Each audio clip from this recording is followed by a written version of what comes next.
Hello students, welcome to WB exam portal. একটা কথা তোমাদের প্রথমে বলি যে যাদের সায়েন্সে কনসেপ্ট ক্লিয়ার আছে, অর্থাৎ যারা মোটামুটি এমসিকিউ ছেড়ে দিয়ে যারা মোটামুটি বইটাকে পড়েছে বা যারা মোটামুটি ইউটিউবে যারা ডিটেলসে ক্লাস করায় তাদের ক্লাস দেখেছে, ঠিক আছে, তাহলে কিন্তু তোমার প্রবলেম হবে না। বা তুমি যদি ডাইরেক্ট এনসিইআরটি পড়ে থাকো তোমার কোনো প্রবলেম হবে বলে আমার তো মনে হয় না, ঠিক আছে।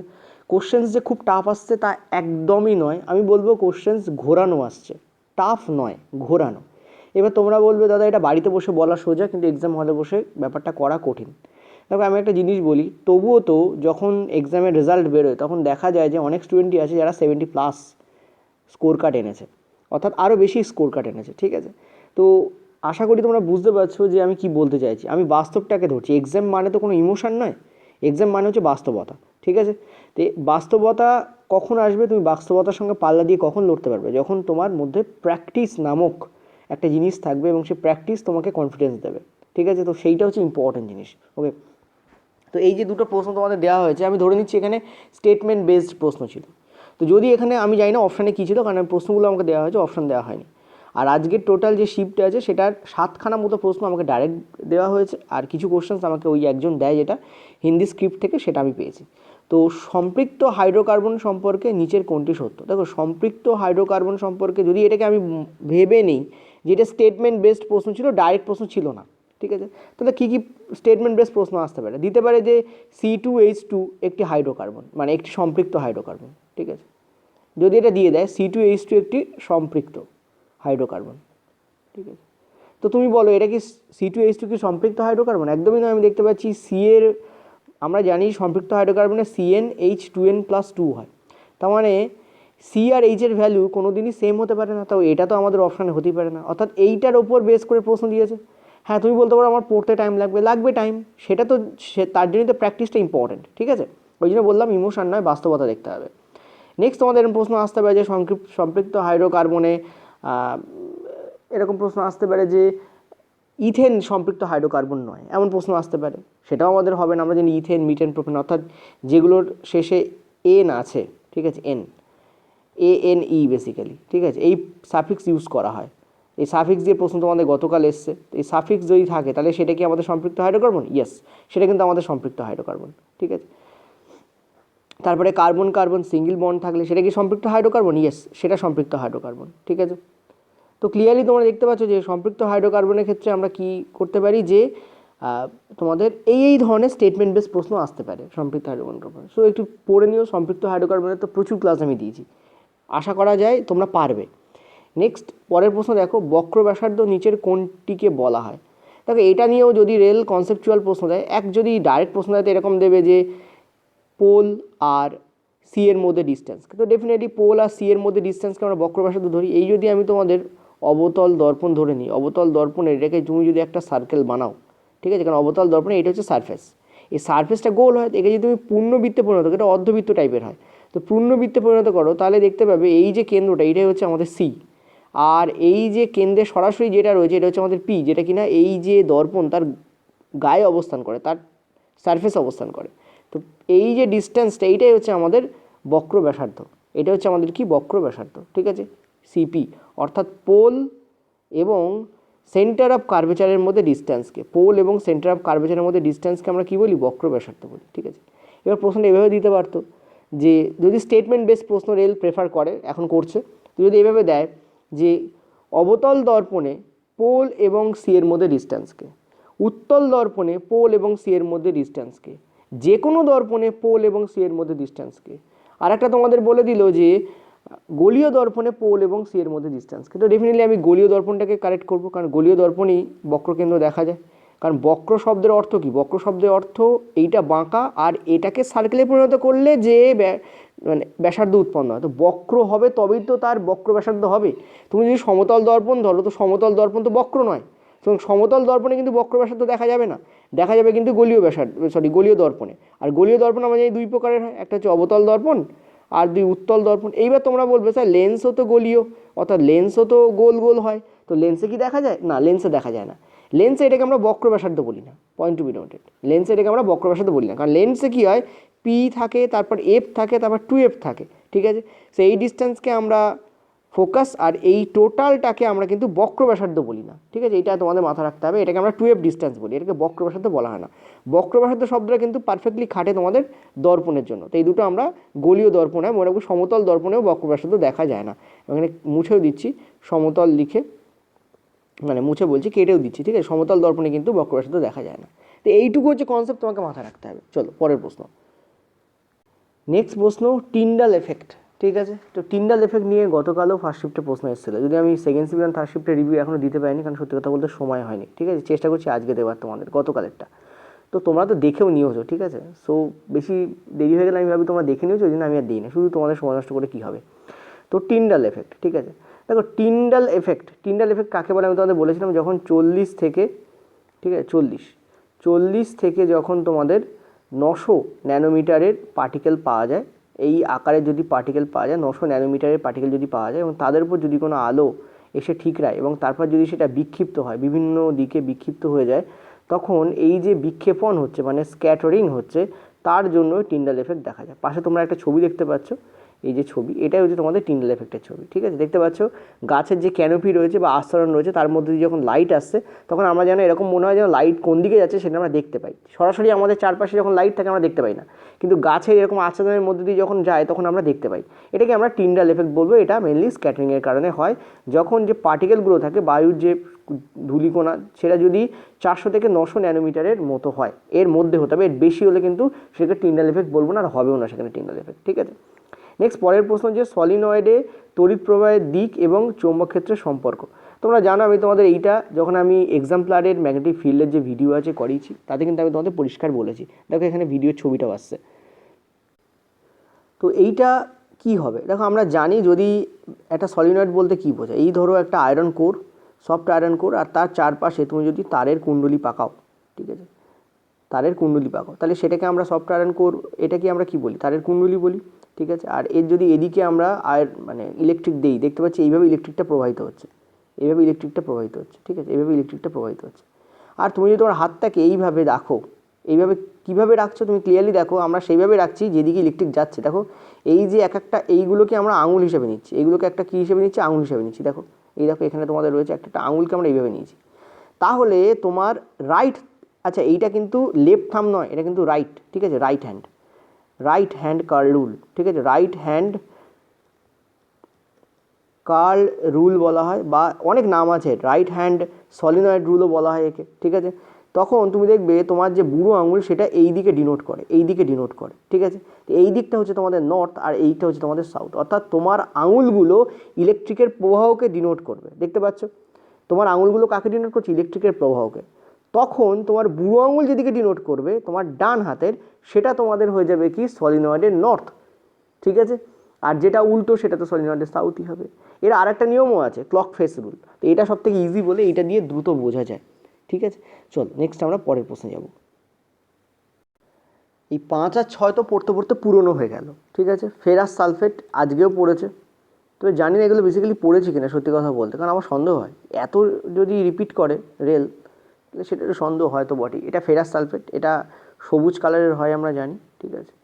আর এটা যখন ভাঙে তখন বেসিক্যালি Fe2O3 উৎপন্ন হয়, অর্থাৎ ফেরিক অক্সাইড উৎপন্ন হয়, ঠিক আছে। কি উৎপন্ন হয়, ফেরিক অক্সাইড। এই নামগুলো খেয়াল রাখবে, ফেরাস অক্সাইড দিয়ে দিতে পারে, তখন কিন্তু গুলিয়ে যাবে, ঠিক আছে। ফেরিক অক্সাইড উৎপন্ন হয়। ফেরিক অক্সাইড কিন্তু আমাদের বাদামি কালারের হয়, ব্রাউন হয়, ঠিক আছে। আর এর সাথে তোমাদের আরও কী কী উৎপন্ন হয়, সালফার ডাইঅক্সাইড আর সালফার ট্রাই অক্সাইড উৎপন্ন হয়, ঠিক আছে। Just a minute, okay. Sulphur dioxide, হ্যাঁ কানেকশান চলে গেছিলো, আর সালফার ট্রাই অক্সাইড উৎপন্ন হয়, ঠিক আছে। এই হচ্ছে তোমাদের টোটাল ব্যাপার। এই দুটো তোমাদের হচ্ছে সলিড, প্রথম দুটো তোমাদের সলিড, আর এই দুটো তোমাদের গ্যাস হয়, ঠিক আছে, তোমাদের গ্যাস হয়, ঠিক আছে। এইটাই তোমাদের হয়। আর এটা কিন্তু একটা বিয়োজন বিক্রিয়া, এটা হচ্ছে হিট দিলে এটা হয়, এটা থার্মোলাইসিস, ঠিক আছে, বিয়োজন বিক্রিয়া। এবং এটা হচ্ছে সরি জাস্ট আ মিনিট, ওকে, এটা হচ্ছে তোমাদের বিয়োজন বিক্রিয়া, ঠিক আছে। এবং এটা হচ্ছে থার্মোলাইসিস, কি বলা হয় একে, থার্মোলাইসিস। হলো ক্লিয়ার? আচ্ছা, থার্মোলাইটিক বিয়োজন বিক্রিয়া, ওই জন্য একে থার্মোলাইসিস বলে। বিয়োজন বিক্রিয়ার ইংলিশ তো জানো, ডিকম্পোজিশন। পরের প্রশ্ন হচ্ছে V = এইটা হলে, তো চলো করো, V = IR। এই আমাদের হবে, ঠিক আছে। তো দেখো এখান থেকে আমরা কি দেখতে পাচ্ছি, ভি ইকুয়াল টু আই এর, তো আই এর ভ্যালু তোমাদের 5, এটা হচ্ছে আমাদের 20, এখানে আমাদের 100 ভোল্ট উৎপন্ন হবে। এবার দেখো এই প্রশ্নটাকে ঘুরিয়েও কিন্তু দেওয়া যায়। তোমরা বলবে স্যার কীভাবে ঘুরিয়ে দেওয়া যায়, আমার মনে হয় রেল ঘুরিয়ে দিয়েছিল, যদি ঘুরিয়ে না দিয়ে থাকে তাহলে তো আরও ইজি হবে। যদি ঘুরিয়ে দেয় রেল কীভাবে দিতে পারে, দেখো আমরা ভোল্ট বলতে কী বুঝি জানো, বলো তো ভোল্ট কাকে বলে, কজন পারে দেখি ভোল্ট কাকে বলে। ভোল্ট বলতে আমরা বুঝি যখন 1 জুল কার্য করা হয় 1 কুলম চার্জকে সরানোর জন্য, তাকে আমরা ভোল্ট বুঝি, ঠিক আছে।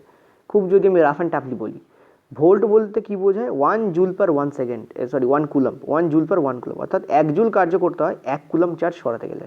আবার আমরা জুলের সঙ্গে আর্গের সম্পর্ক জানি, 1 জুল ইকুয়াল টু 10⁻7 আর্গ। তো কি করতে পারে, এইটাকেই অন্যভাবে বদলে দেওয়া যেতে পারে, ঠিক আছে। এবার এই যে 100 ভোল্ট আছে, এই 100 ভোল্টের মিনিং কি, 100 ভোল্টের মিনিং হচ্ছে 1 কুলম চার্জ সরাতে 100 জুল কার্য করতে হয়েছে এখানে, ঠিক আছে। 1 কুলম চার্জ সরাতে 100 জুল কার্য করতে হয়েছে, এইটা হচ্ছে তোমাদের এই 100 ভোল্টের মিনিং, ঠিক আছে। এইবার তো এখানে স্টেটমেন্ট দিয়ে দিতে পারে, এই ইনফরমেশানগুলো দিয়ে দিল, দিয়ে বলতে পারে 1 কুলম চার্জ সরাতে 10 জুল কার্য করতে হয়েছে, বা বলতে পারে 100 কুলম চার্জ সরাতে 1 জুল কার্য করতে হয়েছে। স্টেটমেন্টগুলো বুঝতে পারছো, বা বলতে পারে 100 কুলম চার্জ 1 কুলম চার্জ সরাতে 100 ইন্টু 10⁻7 আর্গ কার্য করতে হয়েছে, এটাও তো দিতে পারে, তাই না। 7 আর্গ কার্য করতে হয়েছে, এটাও তো দিতে পারে। দেখো 100 ভোল্টের মিনিং হচ্ছে 1 কুলম চার্জ সরাতে 100 জুল কার্য করতে হচ্ছে, ঠিক আছে। আর আমরা 1 জুল ইকুয়াল টু আমরা জানি 10⁻7 আর্গ, তার মানে 100 জুল ইকুয়াল টু কী হবে, 100 ইন্টু 10⁻7 আর্গ, এটাকে আরেকভাবে লেখা যায় 10⁹ আর্গ, ঠিক আছে। এই টোটালটাকে কীভাবে লেখা যায়, 10⁹ আর্গ। কেন, কারণ দেখতে পাচ্ছি এখানে 100-এর 2টো শূন্য আর 10-এর 7টা শূন্য, তো 10⁹ আর্গ হতে পারে, ঠিক আছে। তো এরকমভাবে বলতে পারে 1 কুলম চার্জ সরাতে 10⁹ আর্গ কার্য করতে হয়েছে। বলো বুঝলে কি না, আমার কথা বুঝতে পারছো, কীভাবে দিতে পারে। আমি আবার রিপিট করছি একবার, তোমরা বলছো স্যার রিপিট করবে না, রিপিট করলে অসুবিধা হয়, যারা বুঝতে পারছো তারা স্কিপ করে পরেরটায় যাও, ঠিক আছে। আমি এখানে একবার রিপিট করে দিই, কারণ যারা বুঝতে পারছে না তাদের জন্য আমি আছি। দেখো প্রথম স্টেটমেন্ট দিল 100 কুলম চার্জ সরাতে 1 জুল কার্য করতে হচ্ছে, এইটা দিয়ে দিল, দিয়ে প্রথম স্টেটমেন্ট এটা দিল, এটা কি হবে, হবে না, কারণ 1 কুলম চার্জ সরাতে 100 জুল কার্য। তো দ্বিতীয় স্টেটমেন্ট এটা দিতে পারে, এটা যদি দেয় তাহলে এটা আমাদের কারেক্ট হবে। আরেকটা স্টেটমেন্ট দিতে পারে যে 1 কুলম চার্জ সরাতে 100 ইন্টু 10⁻7 আর্গ কার্য করতে হচ্ছে, তো এটাও কারেক্ট। আরেকটা দিতে পারে 1 কুলম চার্জ সরাতে 10⁹ আর্গ কার্য করতে হচ্ছে, ওটাও কারেক্ট, ঠিক আছে। সো কারেক্ট নয় কোনটা, যদি বলে 100 কুলম চার্জ সরাতে 1 জুল কার্য করতে হচ্ছে, এটা কিন্তু কারেক্ট হবে না। তো এইভাবে প্রশ্ন যদি ঘুরিয়ে দেয়, জানা প্রশ্ন ভুল করে দিয়ে চলে আসবে তোমরা, ঠিক আছে, সেইটা কিন্তু করবে না। আর একটা জিনিস বলি, এই যে ওপরে আমি যে বিক্রিয়াটা দেখালাম না, এই বিক্রিয়ার একটা ব্যাপার আছে। এই বিক্রিয়ায় কিন্তু ডাইরেক্ট সবুজ থেকে এগুলোতে ভাঙে না, এটা অনেকে জানে না। এই বিক্রিয়া বেসিক্যালি কী হয়, সবুজ এই যে ফেরাস সালফেট, এটা হচ্ছে হেপ্টাহাইড্রেট হয়, তার মানে এর মধ্যে 7H2O জল থাকে। তো প্রাথমিক লেভেলে যখন একে তাপ দেওয়া হয়, তখন এটা প্রথমে আর্দ্র ফেরাস সালফেট থেকে, কারণ জলের অণু আছে আর্দ্র ফেরাস সালফেট থেকে এটা হচ্ছে নর্মাল অ্যানহাইড্রাস অর্থাৎ অনার্দ্র ফেরাস সালফেটে পরিণত হয়। আর আর্দ্র ফেরাস সালফেট সবুজ হয়, কিন্তু অনার্দ্র ফেরাস সালফেট কিন্তু সাদা হয়। অনার্দ্র ফেরাস সালফেট কী হয়, সাদা হয়। তারপরে এই বিক্রিয়া ঘটে, তারপরে যদি আরও হিট দাও তখনই এটা Fe2O3 SO2 আর SO3 ভেঙে যায়, ঠিক আছে। তো দেখো কত কিছু জানলে, এইটুকু থেকে কত কিছু জানলে ভাবো, এটা হচ্ছে ইম্পর্টেন্ট পয়েন্ট। চলো নেক্সট পরেরটাতে। পরের প্রশ্ন 7 দাগের আগে আমি 8 দাগ আলোচনা করছি। নিচের কোনটি হেটারোট্রপিক, ঠিক আছে। দেখো হেটারোট্রপিক পুষ্টি কাদের বলে জানো, যারা নিজের খাদ্য প্রস্তুত করতে পারে না, ঠিক আছে, যারা নিজেরা খাদ্য বানাতে অক্ষম, ঠিক আছে, যারা নিজেরা খাদ্য বানাতে অক্ষম তাদেরকে আমরা কি বলি, তাদেরকে আমরা হেটারোট্রপিক বলি। হেটারোট্রপিক পুষ্টিকে অনেক ভাগে ভাগ করা যায়, যেমন হোলোজোইক, ঠিক আছে, হোলোজোইক পুষ্টিকে আবার 3টে পার্টে ভাগ করা যায়, যেমন হচ্ছে অমনিভোরাস সর্বভুক যারা, হার্বিভোরাস যারা কেবলমাত্র উদ্ভিদদের খায়, আর কার্ভিভোরাস, ঠিক আছে, CAR কার্ভিভোরাস সম্ভবত এরকমই বানানো হয়, যাই হোক, তো মাংসাশী যারা, ঠিক আছে। তো এই হোলোজোইক পুষ্টিকে 3টে পার্টে ভাগ করা যায়। হোলোজোইক পুষ্টি কাকে বলা হয়, বড়, ঠিক আছে, মানে বিগ ফুড বলতে পারো, এভাবে বলছি তোমাদের, বিগ ফুড ভেঙে লিটল ফুডে পরিণত করা, অর্থাৎ বড় বড় খাদ্যর খণ্ডকে ভেঙে ছোটো ছোটো খাদ্য খণ্ডকে পরিণত করা, ঠিক আছে, লিটল ফুড। এভাবে বলছি তোমাদের, তোমরা নিজেরা মতো করে জাস্ট মনে রাখার জন্য বলছি, ঠিক আছে। তো বিগ ফুডকে লিটল ফুডে পরিণত করা, এ কিসের মধ্যে পরিণত করে? ইনজেকশন করে, অর্থাৎ আমরা খাদ্য গ্রহণ করি, তারপর সেটা ডাইজেশন হয়, তারপর সেটা অ্যাবজর্পশন হয়, অর্থাৎ শরীরে সেটাকে নেওয়া হয়, তারপর এক্সক্রিয়েশন হয়, ঠিক আছে। এরকম কতগুলো পদ্ধতি আছে হলোজৈবিক পুষ্টির ক্ষেত্রে। তো অমনিভোরাস, হার্বিভোরাস এবং কার্নিভোরাস হয়, এটা কার্নি, ঠিক আছে, সরি কার্নি। তো কার্নিভোরাস, তো এই যে অমনিভোরাস, হার্বিভোরাস, কার্নিভোরাস, কার্নিভোরাসের মধ্যে পড়ে টাইগার, বাঘ, সিংহ এরা। হার্বিভোরাসের মধ্যে পড়ে ছাগল, গরু এরা। আর অমনিভোরাসের মধ্যে পড়ি আমরা, মানুষ, ঠিক আছে। এই হলোজৈবিক পুষ্টি ছাড়াও আরও এক প্রকারের পুষ্টি যাকে বলা হয় স্যাপ্রোফাইটিক পুষ্টি, ঠিক আছে। স্যাপ্রোফাইটিক পুষ্টি বলতে কী বোঝায়? যারা মৃতজীবী, মৃত উদ্ভিদ প্রাণীদেহ খায়। কারা? ফাঙ্গাস এবং কিছু ব্যাকটেরিয়া আছে, ঠিক আছে। আর এক টাইপের আছে যাদেরকে বলা হয় প্যারাসাইটিক, পরজীবী। পরজীবী কারা? যারা মৃতজীবীকে খায় না, বরঞ্চ জীবন্ত দেহের মধ্যে ঢুকে তাকে আস্তে আস্তে নষ্ট করে, আবার অনেক সময় নষ্টও করে না, একে অপরের সহায়তায় বাঁচে, ঠিক আছে। তো এদেরকে বলা হয় প্যারাসাইটিক, ঠিক আছে, অর্থাৎ পরজীবী। এটা হচ্ছে পরজীবী। তো এই হেটারোট্রপিক নয় কোনটা, এটা অপশন অনুযায়ী তোমাদের করতে হতো, আমি মোটামুটি তোমাদের বলে দিলাম, ঠিক আছে। আর মনে রাখবে এরা কিন্তু খাদ্য ফুড চেনে, এরা কিন্তু, এটা একটু ইম্পর্টেন্ট জিনিস বলে দিচ্ছি, ফুড চেনে এরা কিন্তু দ্বিতীয় এবং তৃতীয় শ্রেণীর খাদক হয়, কখনোই প্রথম শ্রেণীর খাদক হয় না, ঠিক আছে, দ্বিতীয় বা তৃতীয়। কারণ অনেক সময় দেখা যায় প্রথম শ্রেণীর খাদকও অনেক সময় কী করতে পারে, খাদ্য তৈরি করতে পারে, ঠিক আছে। সেই অর্থে মানে প্রথম শ্রেণীর খাদক তো বলবো না, যেমন উৎপাদকের পর প্রথম, দ্বিতীয়, তৃতীয় এরকম হয়, ঠিক আছে। তো অনেক সময় দেখা যায় প্রথম শ্রেণীর খাদক যারা হয় তারা অনেক সময় খাদ্য তৈরি করতে পারে, এরকম দেখা গেছে লোয়ার লেভেলে, খুবই মানে আণুবীক্ষণিক লেভেলে দেখা গেছে, ঠিক আছে। ওই জন্য দ্বিতীয় বা তৃতীয় শ্রেণীর খাদকটা সাধারণত হেটারোট্রপিক হয়, সাধারণত, ঠিক আছে। আর উৎপাদক তো আছেই, উৎপাদক মানে কি? গাছেরা কিন্তু খাদ্য তৈরি করতে পারে, নিজের খাদ্য নিজেরাই তৈরি করতে পারে, ঠিক আছে। আচ্ছা, নেক্সট, ওরা কিন্তু হেটারোট্রপিক নয়। এখানে যদি থাকতো গাছ কিন্তু হেটারোট্রপিক নয়। হলো ক্লিয়ার? আচ্ছা, পরের প্রশ্নে, উপরের প্রশ্নটা চলো। এটা আমি কেন পরে আলোচনা করলাম, কারণ যাতে তোমাদের অসুবিধা না হয়, ঠিক আছে, কারণ এখানে জায়গা কতটা আছে তার উপর বেস করে আমাকে আলোচনা করতে হবে। আমি নিচের কোশ্চেন্সটা ক্লিয়ার করে একটু জায়গা করে নিলাম। দেখো, ধরো এখানে 3টে বাল্ব আছে যারা তোমাদের শ্রেণীবর্তনীতে যুক্ত আছে। প্রথমটার ওয়াট হচ্ছে 20, পরেরটার ওয়াট হচ্ছে ধরো 30, তারপরটার ওয়াট হচ্ছে ধরো 40, ঠিক আছে। আর এখানে দেখতে পাচ্ছ 3টে ব্যাটারি লাগানো রয়েছে। ওভারঅল তোমাদের রেটিং, সাপোজ ধরো আমি তোমাদের বলছি 220 বা 220 ভোল্টই হয় অ্যাকচুয়ালি, আমাদের বাড়িতে যে ভোল্ট থাকে সেটা 220 ভোল্ট, ওই জন্য লিখলাম, ঠিক আছে, 220 ভোল্ট। আর এদের পাওয়ার রেটিং আছে এই, ঠিক আছে, এদের পাওয়ার রেটিং আছে এই। তো মনে রাখবে এটা যেহেতু শ্রেণী বর্তনী, এখানে কিন্তু ভোল্ট সেম নয়, কি সেম তাহলে? কারেন্ট সেম, ঠিক আছে। কারেন্ট এখানে এক, প্রত্যেকের মধ্যে সমান পরিমাণ কারেন্ট প্রবাহিত হচ্ছে, কিন্তু প্রত্যেকের মধ্যে দিয়ে সমান ভোল্ট যাচ্ছে না, ভোল্ট সেম নয়। যখন ভোল্ট যখন কনস্ট্যান্ট, এইটা মাথায় রাখবে, ভোল্ট যখন কনস্ট্যান্ট তখন যার পাওয়ার বেশি তার জোরও বেশি, তখন হয়। কিন্তু এখানে তো ভোল্ট কনস্ট্যান্ট নয়, কারণ এখানে ভোল্ট আলাদা আলাদা যাচ্ছে প্রত্যেকের মধ্যে দিয়ে, অর্থাৎ শ্রেণী বর্তনী। মনে রাখবে শ্রেণী বর্তনীর ক্ষেত্রে যার ওয়াট কম তার জোর বেশি হয়, এটা মনে রাখবে, এটা কিন্তু ভীষণ ইম্পর্ট্যান্ট। অর্থাৎ শ্রেণী বর্তনীতে 20 ওয়াটের বাল্ব জোরে জ্বলবে, তারপর 30 ওয়াটের বাল্ব জ্বলবে, তারপর 40 ওয়াটের বাল্ব জ্বলবে। অর্থাৎ শ্রেণী বর্তনীর ক্ষেত্রে মনে রাখবে যার ওয়াট কম তার জোর বেশি হবে। আর উল্টোটা হবে সমান্তরাল বর্তনীতে। সমান্তরাল বর্তনী হলে এটা কি হতো, যেহেতু ভোল্ট সর্বত্র সেম, ভোল্ট কনস্ট্যান্ট, তার মানে যার ওয়াট বেশি, ঠিক আছে, তার জোর বেশি হবে, ঠিক আছে, এটা মনে রাখবে, এটা ভীষণ ইম্পর্টেন্ট জিনিস, এটা তোমাদের করেই দিলাম। এর কারণও আছে, তবে কারণ করতে গেলে আমাকে এখন ইকুয়েশন করে তোমাদের দেখাতে হবে কেন এটা হয়, যেটা ভেরি লেন্দি প্রসেস, ঠিক আছে। চলো আমি আর দিকে যাব। পরের প্রশ্ন দেখো, ওহম তোমাদের বলেছে 4 ওহম, কারেন্ট তোমাদের বলেছে 20 অ্যাম্পিয়ার ইন 1 সেকেন্ড, তাহলে হিট কত হবে? দেখো, হিটের যে ফর্মুলা সেটা আমরা সবাই জানি। হিটের ফর্মুলা কী হয় আমরা জানি, I² RT, এ আমাদের হয়, ঠিক আছে। আর টি আমাদের সেকেন্ডে থাকতে হবে, এটা আমরা জানি। কারণ কেন সেকেন্ডে থাকতে হয়? কারণ আই আমাদের সেকেন্ডে থাকে। দেখো, আইয়ের যে ভ্যালু বের করি তখন আমরা সেকেন্ডে থাকি, আমরা জানি আই মানে কি 1 কুলম পার 1 সেকেন্ড। তো আইয়ের যে সংজ্ঞা তাতে আমরা সেকেন্ড পাচ্ছি, সেই জন্য এই টাইমটা আমাদের সেকেন্ডে রাখতে হয়। তো এখান থেকে আমরা দেখতে পাচ্ছি I² কত আমাদের 20² মানে 400, 4 অ্যান্ড এটা আমাদের 1 সেকেন্ড, দ্যাট মিনস এখানে 1600 এত তোমাদের জুল, ঠিক আছে। এবার আমি শুনলাম যেটা, সেটা হচ্ছে অনেক সময় জুল থেকে আর্গে নিয়ে যাচ্ছে, ওই জন্য আমি জুল আর আর্গ অনেকবার আলোচনা করছি। তো 1 জুল মানে 10⁻⁷ আর্গ, ঠিক আছে। তো এতশো জুল মানে কি হবে, 16 ইন্টু 10⁹ এত আর্গ, ঠিক আছে। তো হতে পারে তোমাদের হিটের যে ব্যাপারটা সেটা তোমাদের আর্গে দিয়ে দিল, ঠিক আছে। এটা জুলে বেরোয়, এটা যেহেতু এনার্জি জুলে বেরোবে, এনার্জি আর কাজের একক সেম আমরা জানি, সো জুলে বেরোবে। আর জুলটাকে আমরা আর্গে কনভার্ট করবো এই কারে। এখন 16 ইন্টু কেন, কারণ দেখো 1600 যে দুটো শূন্য সেটা এর সঙ্গে অ্যাড হয়ে গেল, তো 10⁹ করে দিল 7টাকে, তো 16 ইন্টু 10⁹ আর্গ, এটাও কিন্তু কারেক্ট আনসার হবে, ঠিক আছে। এছাড়াও আমরা জানি হিটের একটা ফর্মুলা আছে ভিআইটি, সেটারও অ্যাপ্লিকেশান হয়তো পড়ছে, এখানে আমরা ইউজ করবো না, কিন্তু এটাও একটা সূত্র হয়, ঠিক আছে। পরেরটা বলছে মাসিক রজচক্র সম্পর্কে কোনটা সত্য।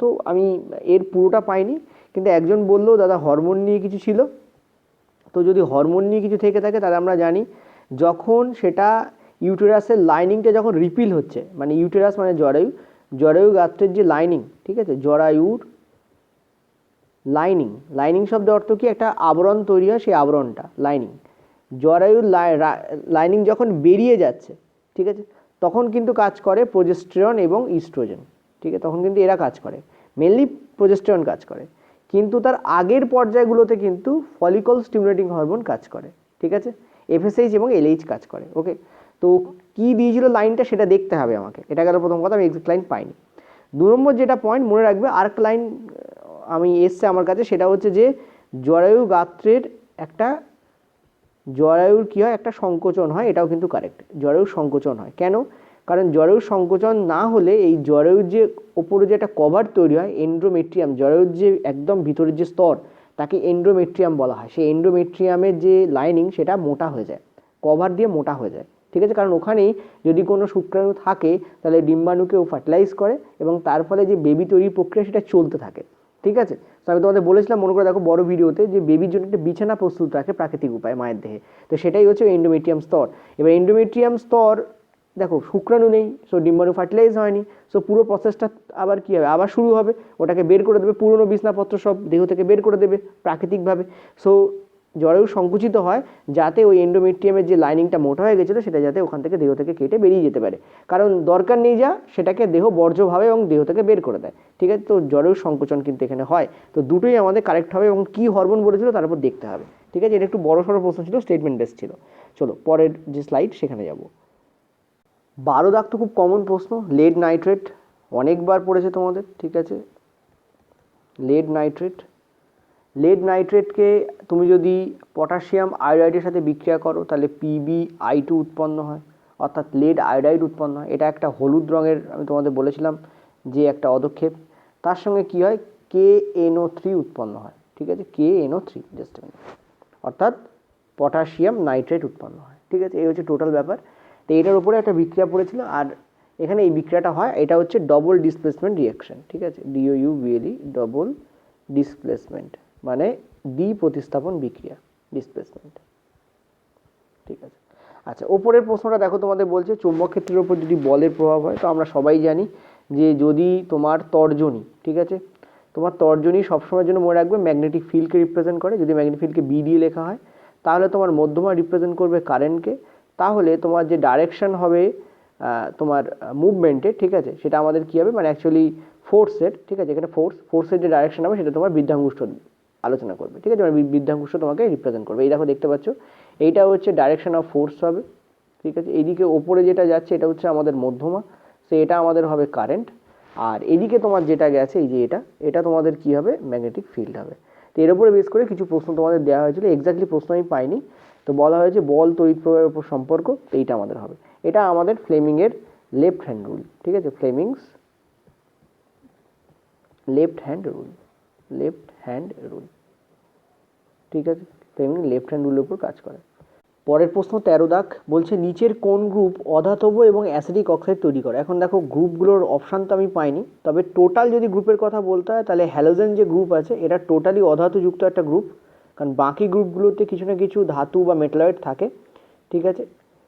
তো এরা কিন্তু কি তৈরি করে, হ্যালোজেন গ্রুপ যেটা আছে এটা টোটালি অ্যাসিডিক অক্সাইড তৈরি করে, কারণ অধাতুর যে মানে অক্সাইড সেটা অ্যাসিডিক অক্সাইড হয়, ঠিক আছে, অধাতুর অক্সাইড কী হয়, অ্যাসিডিক অক্সাইড হয়, তো এরাই কিন্তু অ্যাসিডিক অক্সাইড তৈরি করে এবং অধাতব অক্সাইড অ্যাকচুয়ালি অ্যাসিডিক অক্সাইডকেই বলা হয়, ঠিক আছে। আচ্ছা, নেক্সট প্রশ্ন যেটা ইম্পর্টেন্ট প্রশ্ন সেটা হচ্ছে, আচ্ছা হ্যালোজেন গ্রুপ তো তোমরা জানো আশা করি, এটা 17 গ্রুপকে বলা হয় হ্যালোজেন গ্রুপ। পরের প্রশ্ন, বলছে মানুষের চোখের কোন অংশ চোখের বর্ণের জন্য দায়ী হয়? এটা ইম্পর্টেন্ট প্রশ্ন, ভালো লেভেলের প্রশ্ন, এবং এর আগে এই প্রশ্ন পড়েনি, খুব গুরুত্বপূর্ণ প্রশ্ন। দেখো, মানুষের চোখের যে আইরিস থাকে না, ঠিক আছে, আইরিস থাকে, সেই আইরিস তোমাদের, আইরিসে থাকে মেলানিন নামক পিগমেন্ট, ঠিক আছে, আইরিস, মানুষের চোখে যে আইরিস থাকে, এই আইরিসের মধ্যে থাকে তোমাদের মেলানিন নামক পিগমেন্ট, ঠিক আছে, রঞ্জক, মেলানিন। মেলানিন রঞ্জক আমাদের গায়ের রঙের জন্য দায়ী হয়, ঠিক আছে। আমাদের ইন্ডিয়ানরা কি নর্মালি ব্রাউন হই, হোয়াইট ব্রাউন বা ডার্ক ব্রাউন হই, সেটা কিন্তু তোমাদের নর্মালি মেলানিনের জন্যই হয়, ঠিক আছে।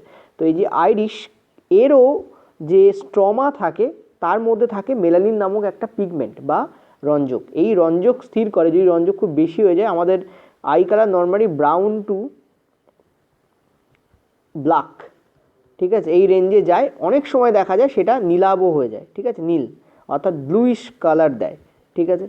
তো সেটাও কিন্তু ওই মেলানিনের কারণেই হয়। এছাড়া আরও কিছু ফ্যাক্টর আছে, কারণ যেমন এই চোখের মধ্যেও কিন্তু টিন্ডাল এফেক্ট হয়, ঠিক আছে, চোখের মধ্যেও কিন্তু টিন্ডাল এফেক্ট হয়। ওকে, তো যদি খুব ডিপলি তোমরা পড়ো তাহলে বুঝতে পারবে। তো আইরিশ, এখানে কিন্তু মেলানিন থাকে, আর যে কারণে কিন্তু এই চোখের বর্ণ এদিক ওদিক হয়। তোমরা দেখতে পাচ্ছ পাশে ছবি রয়েছে, দুটো ডিফারেন্ট কালার দেখানো হয়েছে, একটা চোখে বাদামি, একটা চোখে নীলাভ কালার দেখানো হয়েছে, এটা এই কারণেই হয়। ওকে, তো এই ছিল তোমাদের টোটাল 14টা প্রশ্ন যা আমি পেয়েছি। কিছু আমাকে ডাইরেক্ট দেওয়া হয়েছে, আর কিছু আমাকে হিন্দি থেকে স্ক্রিনশট একজন দিয়েছে, সেখান থেকে আমি নিয়েছি, ঠিক আছে। তোমরাই বলো, হিন্দি কোশ্চেন্সে আলোচনা করে দিন, হিন্দিতে বুঝতে পারছি না, বাধ্য হয়ে নিতে হয়। যাই হোক, যদি তোমরা ডাইরেক্ট প্রশ্ন আমাকে পাঠাও তাহলে খুব ভালো হয়, সুবিধা হয়। পরীক্ষা হয়ে গেলে আমাকে তোমরা ডাইরেক্ট প্রশ্ন পাঠাতে পারো 8670838797 নাম্বারে। হোয়াটসঅ্যাপ করো অনলি, প্লিজ ডোন্ট কল, কারণ এখানে কল অ্যাক্টিভ হয় না, কারণ সবসময় কেউ থাকে না। তোমরা হোয়াটসঅ্যাপ করে রেখো, অ্যাডমিন আছেন, উনি অ্যান্সার দিয়ে দেবেন, ঠিক আছে। তো 8670838797 তোমরা হোয়াটসঅ্যাপ অনলি করো, মেসেজ করো। Thank you.